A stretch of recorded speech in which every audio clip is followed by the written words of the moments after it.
Korean විත් Lahiru මගේ YouTube channel එකට ඔයාලා හැමෝම සාදරයෙන් පිළිගන්නවා. ඉතින් මේ channel එකෙන් ඔයාලට කියලා දෙනවා කොරියානු විභාගය සමත් කරගන්න අත්‍යවශ්‍ය කරුණු සහ පාඩම් කොටස්. ඉතින් අපි යමු අද වීඩියෝ එකට.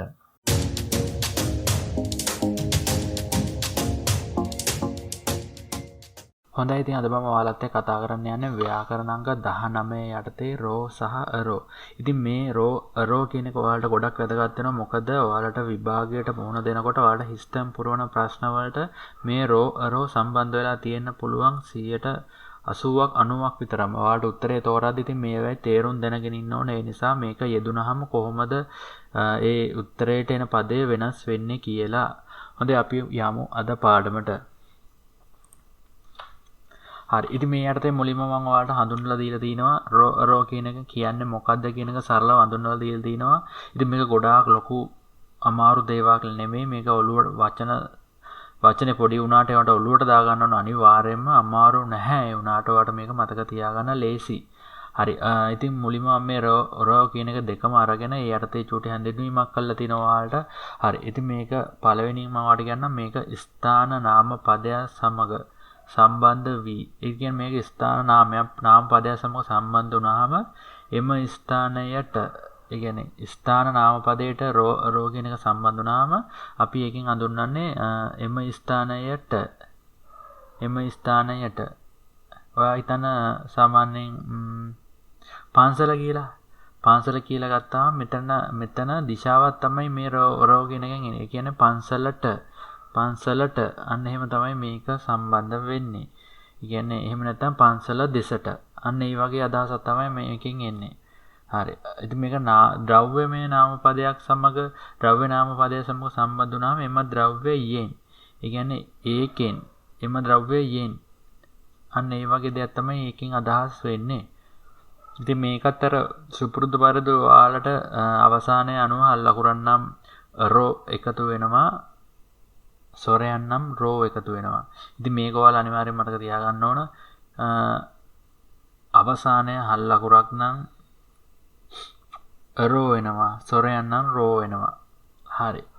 ඉතින් මේ නෝට් එක ඔයාලා මේ රෝ කියන එක සටහන් කරගෙන ඒ යටතේ මේ නෝට් එක ලියාගෙන ඒ යටතේ මම යටින් දාලා තියෙන දේවල් ටික ලියාගෙන මේ උදාහරණ ටික ලියා ගන්න. එතකොට ඔයාලට පැහැදිලි වේවි. හරි. ඉතින් පොගි කියන්නේ උදාහරණ. ඒ යටතේ ඔයාලට උදාහරණ 3ක් මම දීලා තිනවා. හරි, අංක 1 මේ තියෙන්නේ ශ්‍රී ලංකා සරම්දල්. ශ්‍රී ලංකා කියන්නේ ශ්‍රී ලාංකික, සරම් කියන්නේ මිනිසුන්, දල් කියන්නේ බහුවචන කරලා තිනු සරම් කියන එක දල් දැම්මම සරම් කියන්නේ මිනිසා, සරම් දල් කියන්නේ මිනිසුන්. හරි, එතකොට ශ්‍රී ලාංකික යෝ කියලා අපිට මේක පොදුවේ ගත හැකි. ශ්‍රී ලාංකික යෝ. සොන් කියන්නේ අත. සොන් නරෝ කියලා මෙන්න මෙතන ව්‍යාකරණ එකතු වෙලා තියෙනවා. සොන රෝ කියන්නේ මේ අත නම් අතින්. අත රෝ දැම්මාම අතින් වෙනවා. සොන රෝ අතින්. බත් කනවා කියලා තමයි මේ තියෙන්නේ. පබල් මොගෝයෝ. පබ් කියන්නේ බත්. මේ තියෙන්නේ කර්මකාරක සහ ක්‍රියාපද එකතු කරන පදේ තමයි මේ අල් කියන්නේ. ඉතින් මේකේ තේරුම තමයි ශ්‍රී ලාංකිකයෝ අතින් බත් කනවා. ඉතින් මෙතන රෝ කියලා තිබුණ නැත්නම් ඔයාලට කියන්නේ ශ්‍රී ලාංකිකයෝ අතබත් කනවා වගේ තමයි. අතබත් කනවා. එහෙම නෙවෙයි, රෝ දැම්මාම ශ්‍රී ලාංකිකයෝ අතින් බත් කනවා කියලා වෙනවා. හරි.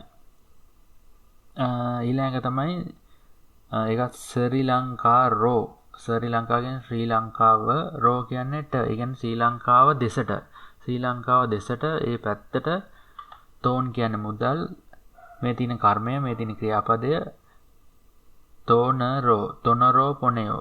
පොනෙද කියන්නේ යවනවා. මේ මෙතන තියෙන්නේ ව්‍යාකරණයක් එකතු වෙලා තොනරෝ පොනයෝ කියන්නේ මුදල් යවනවා. ඒ කියන්නේ ශ්‍රී ලංකාරෝ ශ්‍රී ලංකාවට තොනරෝ පොනයෝ මුදල් යවනවා. හරි. ඊළඟ තමයි මේ තියෙන්නේ විරෝ කියන්නේ ඉහළට. වී කියන්නේ උඩ, ඉහළ. ඉතින් වී කියන්නේ උඩ, විරෝ කියන්නේ ඉහළට. එහෙම නැත්නම් උඩට යන්න තමයි මේ තියෙන්නේ. විරෝ උල්ලකසයෝ ඉහළට යන්න. මෙතන රෝ නැති වුණා නම් වෙන්නේ ඉහළ යන්න කියනවා වගේ. ඉහළ යන්න. මේ ඒ දෙසට ඉහළට කියලා කියන්නේ ඒ පැත්තට, ඉහළ පැත්තට යන්න කියලා කියන එකෙන් තමයි මෙන්න මේ රෝවරෝගෙන් තමයි අන්න ඒක ඔයාලට කියලා දෙන්නේ. හරි. ඉතින් අදට පාඩම එච්චරයි. ඉතින් මේ පාඩම චූටි වගේ දැනනකොට මම මෙතන උදාහරණ 3 දීලා තිනවා. මේ වගේ තව උදාහරණ අරගෙන කරලා බලන්න. එහෙම නැත්නම් කරලා තියෙන තැනක බලන්න වාක්‍ය අරගෙන බලන්න මේ රෝ යෙදිලා තින්නේ කොහොමද කියලා. ඉතින් ඒක එතකොට ඔයාලගේ තේරුම ඔයාලට දැන් අදහසක් තියෙනවා. දල අදහසක් සොන් කියන්නේ අත. ඒකට රෝ දැම්මහම අතින් වෙනවා. ශ්‍රී ලංකා කියන්නේ ශ්‍රී ලංකාව, ශ්‍රී ලංකා රෝ කියන්නේ ශ්‍රී ලංකාවට. එහෙම නැත්නම් ශ්‍රී ලංකාව දෙසට මුදල් ලැබනවා. V කියන්නේ උඩ, එහෙම නැත්නම් ඉහළ. ඉතින් රෝ දැම්මම උඩට, එහෙම නැත්නම් ඉහළට ට වෙනවා.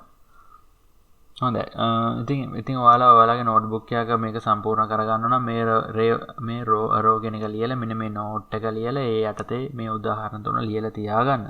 ඊට පල්ලෙහෙන් ඔයාලට තව උදාහරණ එකතු කරගන්න පුළුවන් ඔයාලා කැමති නම්. හරි. ඉතින් ඔයාලට අදට මේ පාඩම එච්චරයි තියෙන්නේ. ඉතින් තව දෙයක් ඔයාලට කියන්න ඕන පාඩමත් එක්කම ඔයාලට ඇඩ්මිෂන් වල මොන හරි ගැටලු තියෙනවා මම කමියුනිටි පෝස්ට් එකක් දාලා තිනවා. ඔයාලට ඒකේ ඔයාලට තියෙන ගැටලු දාන්න පුළුවන්. ඉතින් මම ඒකට පුළුවන් උපරිම හොයලා හරි SLBF එකට කෝල් කරලා හරි අහලා ඔයාලට ඒකට රිප්ලයි එකක් දානවා ගොඩක් වෙලාවට. ඉතින් රිප්ලයි එකක් පරක් වෙනවා කියන්නේ ඒ ගැන තව ටිකක් හොයලා ඔයාලට රිප්ලයි එකක් දාන්න ඕන නිසා තමයි පරක් වෙනවා නම් පරක් වෙන්නේ. මොකද ආවට ගියාට ඔයාලට රිප්ලයි එකක් දාන්න බෑ. අන්න ඒ නිසා තමයි ටිකක් පරක්කු වෙන්නේ. තව ටිකක් ඒ ගැන හොයලා දාන්න ඕන නිසා.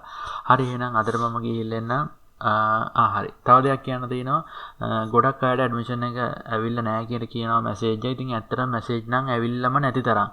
බොහොම සුළු පිරිසකට තමයි මැසේජ් එක ඇවිල්ලා තියෙන්නේ. ඒ මැසේජ් එක නාවට ඔයා මම වීඩියෝ එකක් දාලා ඇති. මම ඒක දාන්නම් මේ පල්ලෙහා පින් කරලා දාන්නම්. ඔයාලා ඒකත් බලන්න. එන්නේ ඒ විදියට හදන්න account එකක් හදලා ඉවරලා අනිවාර්යයෙන්ම password මතක තියාගන්න. password එක දෙතුන් පාරක් ගැහුවොත් අනිවාර්යෙන් block වෙනවා වගේ account එක. එතකොට ගන්න බෑ. ඉතින් ඒ නිසා ගොඩක් අයට message එක ඇවිල්ලා නැහැ උනත් ඔයාලට එතනින් අර මං යටින් දාන එක විදියට follow කරගෙන ගිහිල්ලා ඔයාලට ඔයාලගේ admission එක download කරගන්න පුළුවන්. ඉතින් ඒක හැමෝන්ටම තාමත් නැහැ ඒත් ඒ වුණාට මැසේජ් එක නාව ගොඩක් අයගේ ඒවා දැන් 13 14 වගේ ගොඩක් අයගේ ඇඩ්මිෂන් දැන් ඉෂුව වෙලා තින්නේ. ඒක අර මං කිව්ව විදියට ගිහිල්ලා ඩවුන්ලෝඩ් කරගන්න පුළුවන්. හොඳයි එහෙනම් අද මම ගිහිල්ලා එන්නම්. ඔයාලට සුබ දවසක්.